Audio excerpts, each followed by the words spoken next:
Security Weekly is brought to you by NetSparker, the developers of desktop and cloud-based web application security scanners that enable you to automatically identify vulnerabilities in your web applications and web services. NetSparker scanners employ a unique and dead-accurate vulnerability scanning engine that automatically verifies vulnerabilities with a proof of concept. For more information, visit them on the web at netsparker.com or email them at contact@netsparker.com. ProXPN is the leading VPN service offering free accounts, excellent premium features, and an outstanding commitment to privacy and security online. Use the discount code WEEKLY and save 50% off for life. Tenable Network Security, creators of Nessus, the world's best vulnerability scanner. Jumpstart your security program today and evaluate Security Center CV, the continuous monitoring solution. For more information, visit them on the web at tenable.com. Overwhelmed when it comes time to choose which cigar to smoke? Confused by the differences between 60 ring gauge, Robusto, Corona, and Lancero? Do you yearn to try all the new cigars on the market, but need a guide to tell you where to start? Look no further than the Stogie Geek Show! Hosted by yours truly and Will Cooper, we've made it our mission to educate both new and experienced cigar smokers. Tune in for interviews with leaders in the cigar industry, how-to segments, and weekly cigar reviews. Visit StogieGeeks.com to subscribe to our podcast, watch the live show, and discover our video archives. Stogie Geeks, geeks kicking ash. Welcome back, everyone, to Security Weekly. And Paul's double fisting it. I'm double fisting because that is a metaphor. St. Patrick's Day. I got in my left hand Tom Collins. It's a refreshing summer drink. It is a good drink. And then I've got an old fashioned. It's just the old standby. It's like the drink here. The go-to. It's the go-to in the studio. And that's not the only thing he's double fisting. Oh, whoa! Speaking of double fisting, shall we talk about? Larry's trying to focus on the stories. Okay, we got a lot to talk about. Come on now. Where do you want to start? Well, if we're going to go to the fisting, why don't we talk about sex toys? Seemed like a natural segue to me. So my first question is, sex toys, internet connected, Yes, why? Larry, do you want to field this question? So internet You're connected. the expert. in this Internet area. connected sex toys. Like literally, you're the expert in this area That's frightening, for actually. a lot of reasons. So why internet connected sex toys? Well, why not? Do you travel quite a bit, Mr. Mann? yes, I Would do. it not be nice to have some communication back home to your wife? We used to talk about this whole concept of phone sex, right? Right. Well, what if you could reach out and touch someone? Literally, Jeff and figuratively. Jeff remembers smoke signal sex, which just wasn't as appealing. Yeah, there's lots of coughing, and burns, and Burns. You're confusing me. Sex, wife. Yeah. I've been married a long time. oh, okay, all right. So when you travel, and I'm counting on when you're away I'm counting on the fact that she's never going to watch this episode. When you're away from your spouse, Yes. and your girlfriend is in another city, and you want to be intimate. I didn't say that, Larry. You want to be intimate with your spouse. There was smoke signal sex. There was phone sex. Now And there's now like there's well, internet there's like There was Video there was sex. pager sex. But no, yeah, there's pager sex. The vibrate. It's very much like But pager then sex. there's- Yep. But Yeah, then, okay. then there's like webcam sex, I Yep. guess you could say. Now it's progressed to a whole level where you can have a sex toy, your significant other can have a sex toy, and you can control each other's sex toy while you're watching each other. Or talking on the phone. Or talking on the phone or whatever. Sounds That's way just too fabulous. complicated. Yeah. But it's Okay. very complicated. This is how millennials have sex. sexual interaction. That's right. It started with sexting and it went to its natural progression. Well, you could Toys you can control online. Conceivably, some of these, I would assume that you're in the same room with your partner, Could be. and you're controlling via wireless the other person's sex toy. This is Yeah, where like technology via is. something- I can see your face, Jeff. You're like, this is really a thing. This is really a thing. It is This really a is thing. really a This is really a thing. I have Yes. two of them at home. Yes, for strictly research purposes. Right. Exactly. It takes Right. hacking to a whole new level. And this But is Larry, what I wanna know is- what the cavalry is trying to protect. Yes. Okay. So, but All right. Larry, what I want to know is when you take your sex toy, which now like plugs into a charger, like how do you would just like leave it on the counter? Like you got your iPad and your phone and your sex toy charging all in a row? Yeah. Why not? Whatever. Yeah. Yeah. But there's ones that what are these? Some of these do they wirelessly talk to your computer or USB? Usually your mobile device. Well, it used to be called teledildonics. Exactly. Yeah. Exactly. That was it was technically the term. Yeah. Okay, I'm disturbed. And it was that you knew that. the term teledildonics was invented, I want to say, in the 1960s, and I used to know this right off the top of my head by a man who was definitely not something that you wanted to think about while thinking about teledildonics. Yeah. Yeah, because he Oh, wasn't so it could be controlled with a telephone? Is that where the name comes from? Yeah. Oh. remote controlled via some data mechanism and that was at the time. Yeah.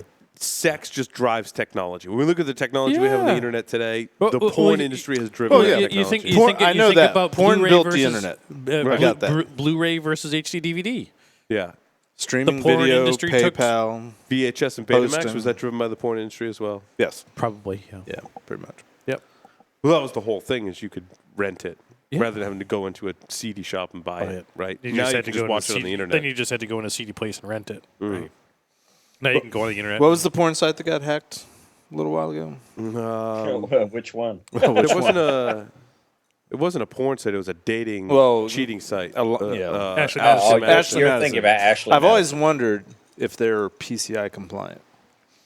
Not anymore. I'm sure they have. I mean, it's still what people. There's a fine line between PCI compliant and secure. It's a legal business, right? Whether you're a porn company, whether you're a dating site, whether you're making sex toys, it's all legal. Yeah, like it may it's a be legal passé in certain circles. Yeah, or Obviously, it's taboo. not. It's not taboo here on the show. No, Obviously, definitely not.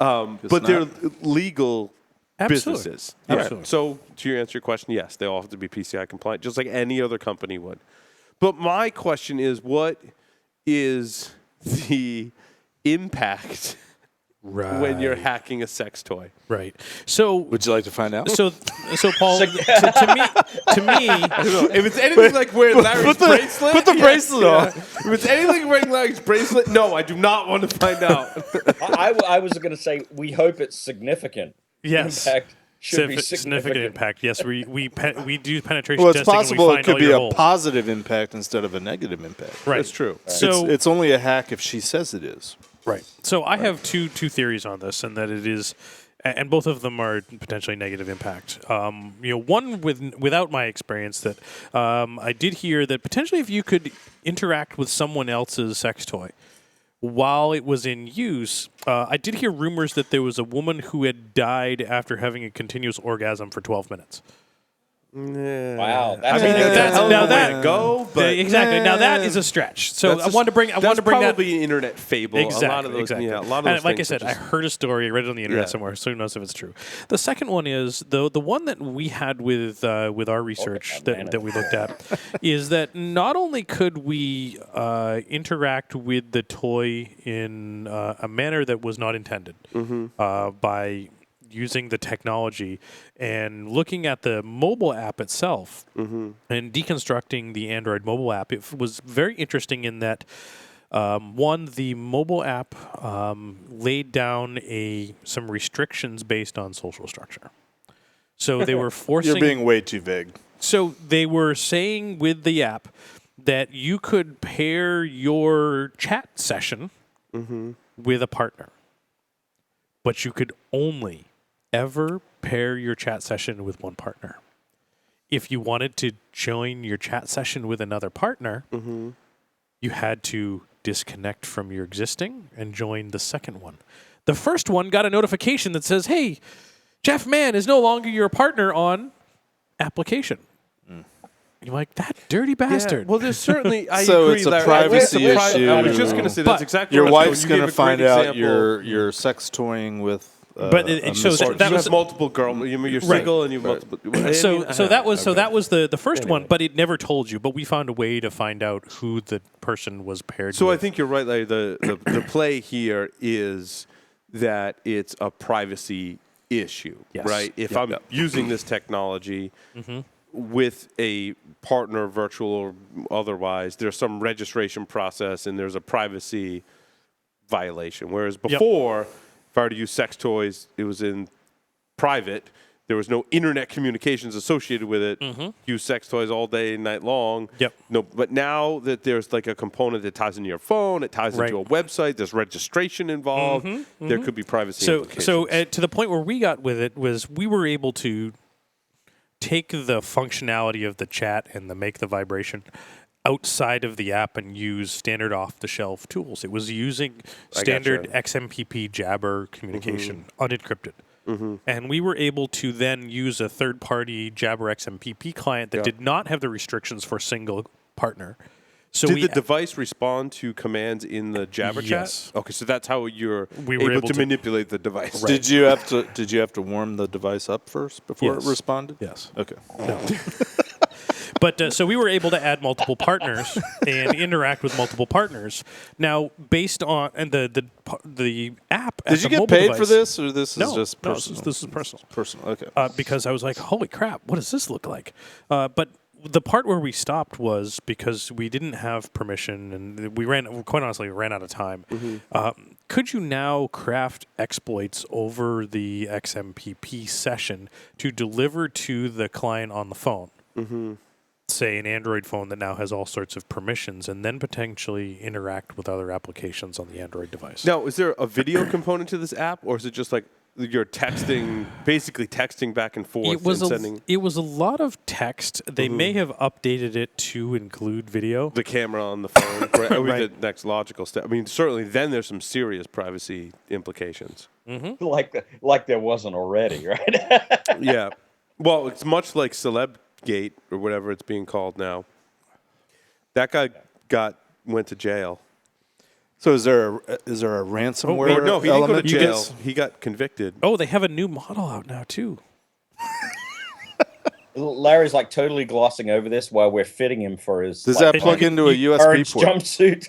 No, it's Bluetooth. How does it talk to your phone? Low energy? Bluetooth. low So energy? it says Bluetooth, but I would venture to guess. It's low energy. It says right there, supports with iPhones that support Bluetooth low energy. And I would venture to guess it is unauthenticated Bluetooth low energy, which is all sorts of fun. I want my sex toys to be high energy, though, not low energy.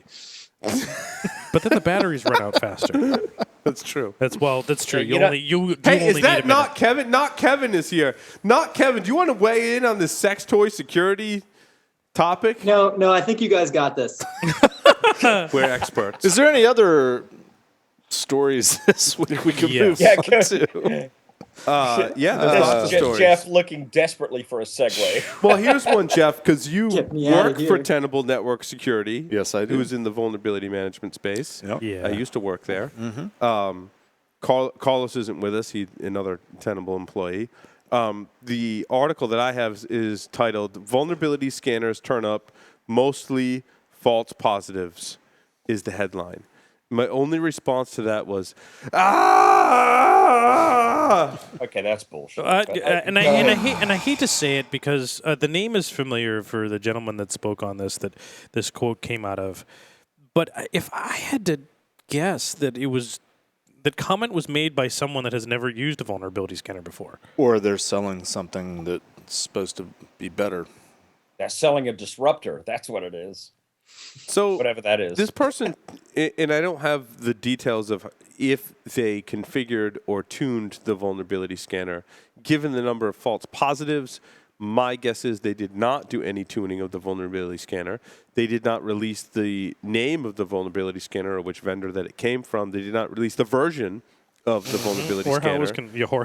Or how it was configured. But they scanned 100 of their customers across 10 industry sectors. They said that effort, the result was 900,000 security-related red flags.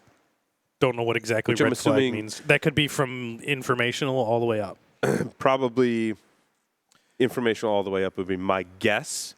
Well, we could segue from the first article. It's not the vulnerability scanner that you use, it's how you use it. It's how you use it. And that ties to our first... Oh, yes. Got it? So they said they had an 89% false positive rate in some industries.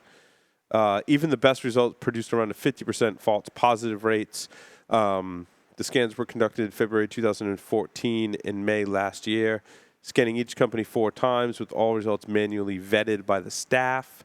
They also say that the 10,000 discovered cross-site scripting vulnerabilities were the largest class of vulnerable tests found among the 9,000 different security flaws uncovered in the scans. Okay. Now that to be said, using a really smart tool like Burp to do some automated scanning, that gets false positives too. Yeah, I was going to say the Well, same it's thing. kind of the nature. It's the nature of the beast. Well, I mean, web applications notoriously are riddled Complex. with false positives. You need a lighter, Jeff. I do. Thank you. So first and foremost, that was an indication to me that the scanner was not properly configured. Because if you're going to scan that much at once, probably leaving off some of the web. I mean, a lot of the vendors in the vulnerability management space have separate either products or separate processes for doing web application scanning because it's such a different animal. Of course, we're all sponsored by NetSparker, right? But in my experience, NetSparker and in a lot of the products, and NetSparker specifically, which is why they're a sponsor of the show because I believe in their technology and have used it successfully, they have a much lower false positive rate than what's being reported here. I know personally from working in the vulnerability scanning and management space for 7 years that tuning the scanner makes a huge difference. And not so even let's step back for a second from just tuning the scanner. The sheer difference between a trusted scan versus a not trusted scan is huge. And if you're going to do this at scale for customers and take action on the results, you absolutely, I mean, if you're not pretending to be an attacker in this case, let's take that off the table. Yeah, like you're doing a vulnerability scan. Right. You're You're trying to find you're there to help, vulnerabilities. then do it authenticated or trusted. Do it authenticated. Well, Yeah, and that's the point. Do it and to take it authenticated. as a process step backwards. Too many companies rely on vulnerability scanning to discover what's wrong with their network, rather than, like we were talking earlier. You have to do certain things in your network to do security, like endpoint protection, configuration controls, segmentation, hardening, and using the patch management, and then using the vulnerability scanner to catch what you're missing, or to catch automated or manual processes that are failing as a safety net, rather than I wonder what's wrong with our network. I think I'll run a vulnerability scanner. No, you just nailed it, Jeff. You should use those processes to reflect the expected result. Right. And then when the surprises come up, then go flog somebody for the surprise that comes up, because your change management processes and your knowledge of your environment intrinsically should always give you a result from your vulnerability scanner that you're essentially expecting. Right. But this when you do that, when you're doing it the right way, even a false positive, you're expecting. And you okay, I know that. I've got a false banner out there, so it's going to give a bad result. I know that. That's exactly where I was going to, because I scanned a site this week where I was using the HTTP enum. Ron Bose, our good friend Ron Bose, was like, dude, check this out. Like, it's working really well. So I did some scanning this week, and I was like, holy crap, it does. And then I get to one website, and I was like, wow, every HTTP request I made that was discovering something came back as 200, success. So it found 500. It was like, hey, you have all this stuff wrong. Like, your site's running ASP, it's running PHP, it's running .NET, it's got all. And so I was like, well, yeah, obviously they're doing something on this site to. Yep, I hate that. That. I hate that, like when you do Derby or something like that, and you ask for something that doesn't exist, and it doesn't return a 404, it returns a 200. 200, yeah. I run into that all the time with Burp, with Nikto, all those kinds of things. That's a great offensive counter.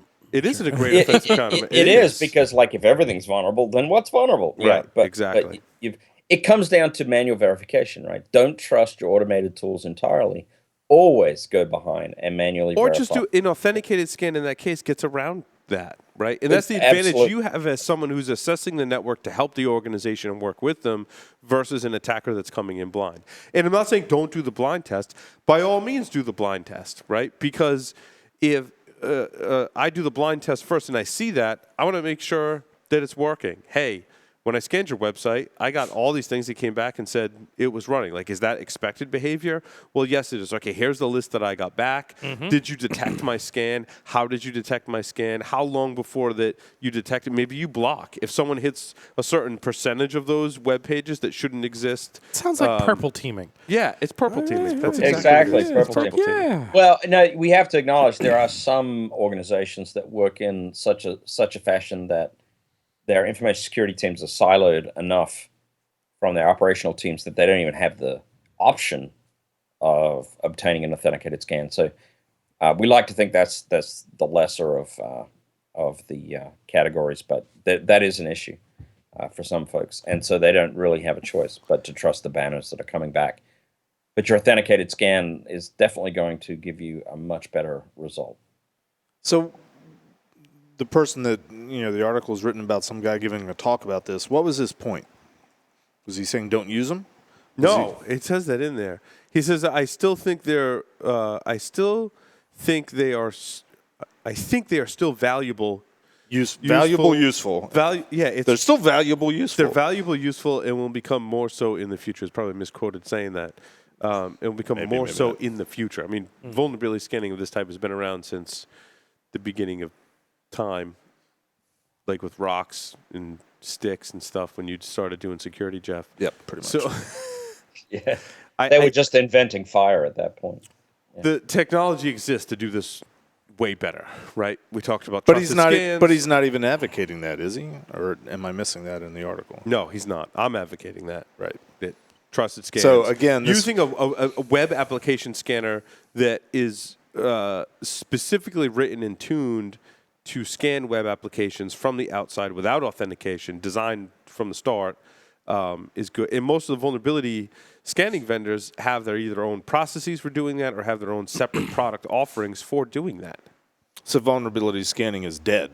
We should use your product. No, that's not what I'm saying. For the record, that is absolutely not what I'm saying.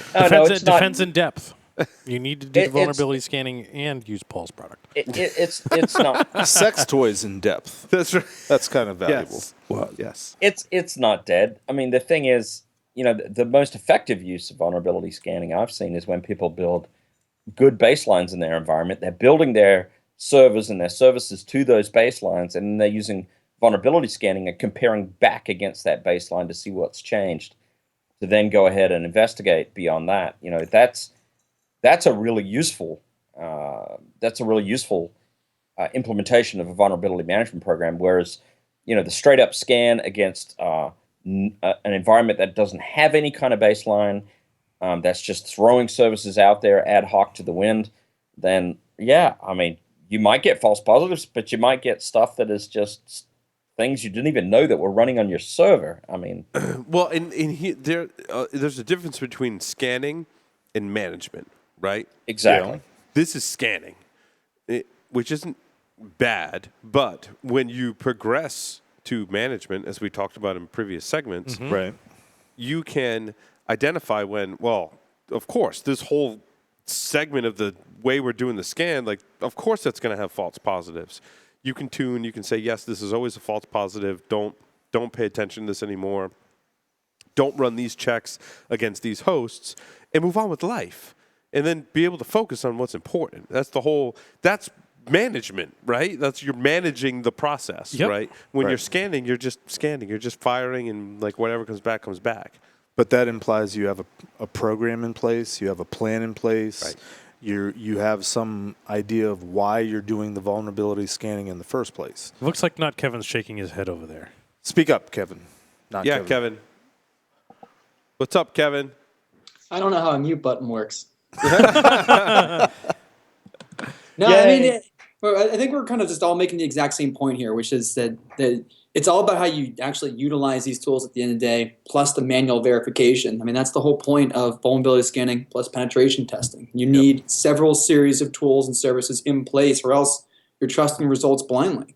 But I mean, reading this article, how much faith can you really put into this? It just sounds like one particular bad experience that's knocking an entire series of tools that we all use every day and we know can be used effectively if they're tuned properly. And sometimes even if they're not tuned properly, by having some institutional, and I mean institutional in the larger sense of the word, knowledge about what makes up a false positive and what isn't. I mean, I'm not knocking the presenter here. I have to imagine this is probably a game of telephone that turned into an article with a great headline, which is "Everything's bad and don't do anything." Oh my God, the world is coming to an end.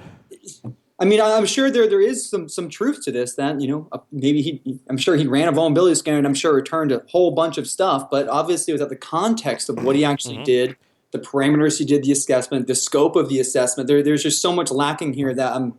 Now that's it. Now that's it. To give him a little credit, and not knowing, maybe the intent was to take a vulnerability scanner out of the box, install it, and use it, like many customers might. And that's exactly what I was thinking, kind of flipping this around. If someone who doesn't have the experience, and they're just starting their vulnerability management lifecycle for the first time in a new organization, who's never used these tools before, this is the experience they're going to have. Which this could be a great example of how to learn. Because if you just fire off any vulnerability scanner without really knowing or tuning or understand the environment, then this is exactly what's going to happen. I don't want to. So Clint Gibler is the researcher in this case. Yep. I don't want to make he works for NCC Group. Right? We're not picking on you, Clint. Nope. We're not picking on you, dude. Which I understand. Mostly. Your article ran in the Register, and if I'm going to pick on anyone, it's going to be the Register and the way they reported it. Exactly. And we've all, I think, many of us have been, a victim of that.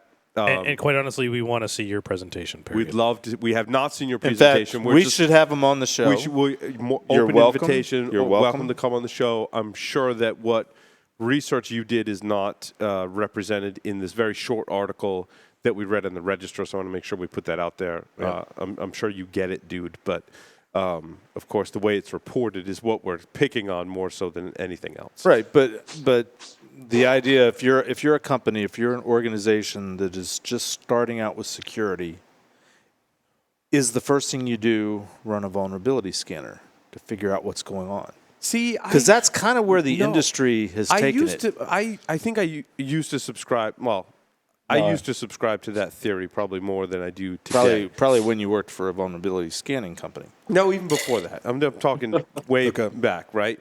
Okay. So which now, is probably recent history to me. But go ahead. But look at exactly. But we went through my presentation, right, which really got me thinking about the things you need to do to be successful in a security program, right? Like you and I identified some really fundamental things, right? You want to see the whole thing come to InfoSec World, and I'm sure my presentation will in InfoSec World. It's not exclusive to them. We'll be sharing it. Right. Maybe I'll give a webcast on it to get it out there a few months after the conference. If you want to see the first crack at it, come to InfoSec World. But there are some fundamental things in there, right? And I tried to find what are those fundamental things you need to start with in vulnerability scanning isn't in there. Because I subscribe to the theory now, and I guess I have for some time, that you need to have a patch management program, as an example, as something in place working before you start implementing vulnerability management. Why? If you reverse it and you do vulnerability management first, the first glaring thing you're going to see is, wow, I'm not doing patch management. I could have told you that from the start. If you're not, you don't need a vulnerability scanning tool to tell you, oh, I need to do patch management. If you come to me and say, yeah, we have no patch management program and we're really behind on patching your systems, I'm not going to say, you know what, you should run a vulnerability scan to see, how you're not patching your systems. It's like, no. This is a defined process. You have systems, run software, put a process in place to get them patched to the latest levels. Then verify what you've done with a vulnerability scan. Right. And so I think there's an order. I love Sandra Cangel's how tall you need to be to ride the ride, and I think that presents itself in different phases. Right, how tall do you need to be to do antivirus firewalls, vulnerability scanning, all those things we talked about. Right. There's a couple of things you should do first. Then do those things in a certain way, and then once you're doing all that, then you're tall enough to ride some of the other rides, like hunt teaming that we talked about. And that's exactly how we presented hunt teaming to everyone. So I think there's a But you need to start You need to start out with the teacup ride. Yes. Yeah, that's right. You got to crawl, walk, then run. I think that's very very valid. But we I think did the that other crawl, thing walk, run. We did a webcast on that, Joff. we did. That's right. I remember that. Well, the other thing is, what really speaks to this for me is the SANS critical security controls. Right. I mean, get your baseline stuff in order. Get your asset management in order. Get your software and hardware assets understood, under control. You know where they all are. You know what they are. You know what's running in your environment. I mean, all of that stuff has got to precede a vulnerability management program. But that sounds so much like hard work. Isn't there just something I can? Isn't there something I can buy that just does it for me? When we talk about vulnerability management, it always segues back to like you got to have a security program that does stuff before you do vulnerability. I love how it always segues into that because it's so. It's a maturity thing because if you got, I do run into customers with this saying, oh, we're scanning and we've got like this enormous amount of data. We don't know what to do with it. It's like, well, my instant response is, have you done your baselining? Do you know what assets are on your network? Do you know what software is running on them? Right. Do you have a patch management program? It's like the same thing with hunt teaming, though. Like, I did hunt teaming, and I found way too many compromised systems than I can even handle. Well, maybe you should have a security program, and you won't have as many compromised systems. Then you can go hunt for the stuff. Also, that segues into that. I read an article that said, surprise, you have mystery PCs. And it was all about how the majority of the Windows infrastructure is managed by Active Directory in your environment, and there's always systems that fall out of that management that you don't know about. Mm-hmm. And there's a quote in the article, and I want to get everyone's take on this. The quote says, we identified these other systems in the network that we weren't managing, and now what we've done is, and I quote, we'll have to set up a special system that only does network scanning and let it run until it finishes. Probably a few months to scan every IP address. Whoa. What?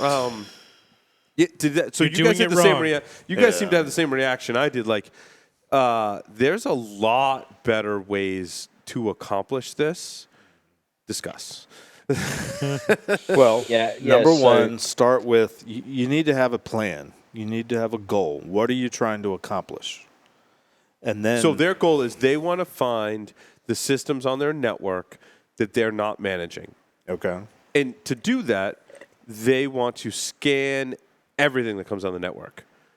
The problem is, now we're going from goal to problem, which is weird, but like the problem is that I see in this statement is that they can only scan their network. It takes them a few months to scan their network to find new hosts. My first reaction to that is eliminate the stuff you know about, and you're gonna take 90% of the problem away, if not more. Right? Go ahead and get all that crap you know about out of the way. Then focus on the unknowns, and it's not going to take several months. But active scanning is not the best way to solve this problem. Absolutely. I feel like if you're just listening to traffic, so even just network packet captures, you're going to have a much easier time doing that. There's other sources of this information. But that vendor wasn't selling me that solution. Right. I bought this other thing. Just looking at if it takes you a few months, right, Joff, you could write a script. You and I both could probably write a script that looks at DHCP logs that tells you about the stuff you don't know about. But your script would be vulnerable to cross-site scripting. My script would be vulnerable to both command injection and cross-site scripting and SQL injection. I don't have a database, but it's vulnerable to SQL injection. By God, it would. I'd probably take Joff's. You would definitely want Joff's script more than my script. Yes. Well, look, I ran into this all the time. I want to harken back to the university space because, Paul, you probably had this experience too. We had, systems that were nicely domain joined and all that good stuff. But then we had these really odd things like electron scanning microscopes and magnetic resonance imaging systems, which had like an embedded NT kernel that was never patched, right? And those things in those anomalous environments like universities, and they're also in the medical environments, hospitals, particularly challenging, same reason, some of those vendors won't patch that stuff. Dude, I remember doing incident response, right? And I'm looking for this system because it's compromised. I was doing hunt teaming. I'm like, this system's compromised. And they're like, oh, that's in that room over there. Hang on. And they come back. And I had to put these booties on my feet. I had to put the lab coat on. I had to put like the head piece on. And I walked through the door, and the door said like radioactive. I'm like, whoa, whoa, whoa! Like, what do you mean? They're like, no, we just put that on there so no one will come in this door. Yeah, right. And so we go in the door, and there's like this big equipment thing, and there's like tin foil over one of the hoses, which I didn't understand. Did you have to wear a tin foil hat? I didn't have to wear a tin foil hat. And then his hat. groin started to itch. Yeah, my loin started tingling and stuff, and it was really weird. My sex toy started going off when I didn't even push the button. Nice. And then there was like this PC running like Windows 95 connected to it that was hacked. Yeah. No, I mean, I seriously ran into that all the time, and I really do feel for the hospital environments. In fact, Joff used to have hair before that engagement. I did. It was crazy. So true. Oh man, boy. But yeah, there really are instances of this, and I think in large corporate environments there are instances of this kind of activity also, but that hopefully less so. But in those cases, the way we tended to react was with other compensating controls, whatever they might be, and that was like extreme network segmentation to control the communications from those devices. And are you saying defense in depth?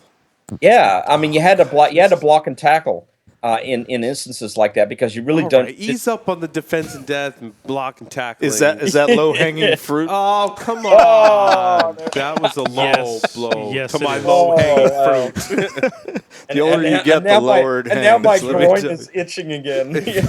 Hack my sex toys and you get to my low hanging fruit, basically. No, that's I mean, you do run into that, and I like I said, I have a lot of empathy for those folks who are dealing with environments like that. They just cannot change that situation, especially the ones where they've got 50 million bosses, i.e. doctors. Love you guys, doctors, but boy, everybody has their own idea. We're running short on time. So do you guys want to talk about hacking hotels, Home Depot paying fines, or SSH honeypots being abused? Why don't you jump down to the FTC? My article. Okay, let's talk about FTC. All right, yeah. So, I love to bring up PCI. It's my favorite thing. Right. The FTC issued an order to 9 different QSA companies saying, "How do you do your job? How do you find companies compliant? Because every company that's been breached from a PCI financial perspective, the what you always hear is, well, they weren't PCI compliant at the time of the breach." So FTC is saying, well, if all these companies are being found compliant all the time, what's going on in terms of the compliance process? So 9 different companies are under an order to fill out this questionnaire responding to, how do you perform your assessments? How often do you fail customers? What's the ratio of pass to fail? And there's some mention of then a tie into the forensics audits. But, what are your thoughts on on that? Wow, that is super interesting. It is super interesting. My immediate reaction is that as a penetration testing company that I believe we're doing things right and doing things the right way. Mm-hmm. I think this is kind of separating out the, I'll use the terms pen testing puppy mill outfits from the people that are doing it right. And so you've got to question those organizations as to who did they hire to do this PCI compliance check, because compliance is not necessarily secure. And I think that's what this is highlighting. Yep, I agree. And it's interesting, the 9 companies that were identified, you can go out and, I don't know if it's in the article that we put in the notes, but of all the breached companies over the last several years, there's one particular QSA company that will remain nameless that is usually the QSA company involved. And they're not one of the 9 that were requested to fill out this questionnaire. And I'm wondering if the FTC is trying to baseline to build a case against this other company. I kind of hope not, because I try not to sound too negative about the pen testing puppy mill kind of side of the industry, because I think there's a place for that, right? There is a certain level of basic vulnerability scanning that can be done for the joke is like $20,000, and it's okay. It has its place, right? Not everybody wants an in-depth, manually focused penetration test. But people do need to be aware of when they should be engaging an in-depth, manually focused penetration test. Well, yeah. So to extrapolate to the PCI world, there's you can pay $20,000 for the PCI assessment, or you can pay $100,000, $200,000 for the PCI assessment. And a lot of companies talk about how painful and expensive it is to go through the PCI compliance process, before you even talk about all the different technologies that you have to implement to actually meet the compliance requirements, which are a lot of the things that we've talked about are the basics of, you got to be doing these things anyway. So there's certainly an attitude of, not all PCI assessments are the same, not all QSAs are equal. No. And you get what you pay for. So Jeff, I'm looking at this article now that actually does mention every one of the 9 vendors that are explicitly called out, and I'm looking for your opinion on, now that the FTC is looking to audit how these assessments are done. Do you think they will serve as a guideline, or actually provide enforcement against other organizations who are failing to meet, say, some of the criteria of these much larger vendors? Well, that's an interesting question, because nothing happens until something goes wrong. So you can slide by with the $10,000 or $20,000 assessment and be fine until something goes wrong, which is, in this context, it's a breach.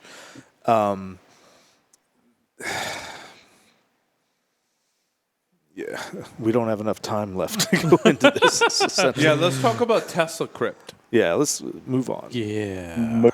Ransomware is rampant. Rampant. And Rampant. It's the hot thing right now. And Especially in sex toys. Both of my stories were about ransomware, weren't they?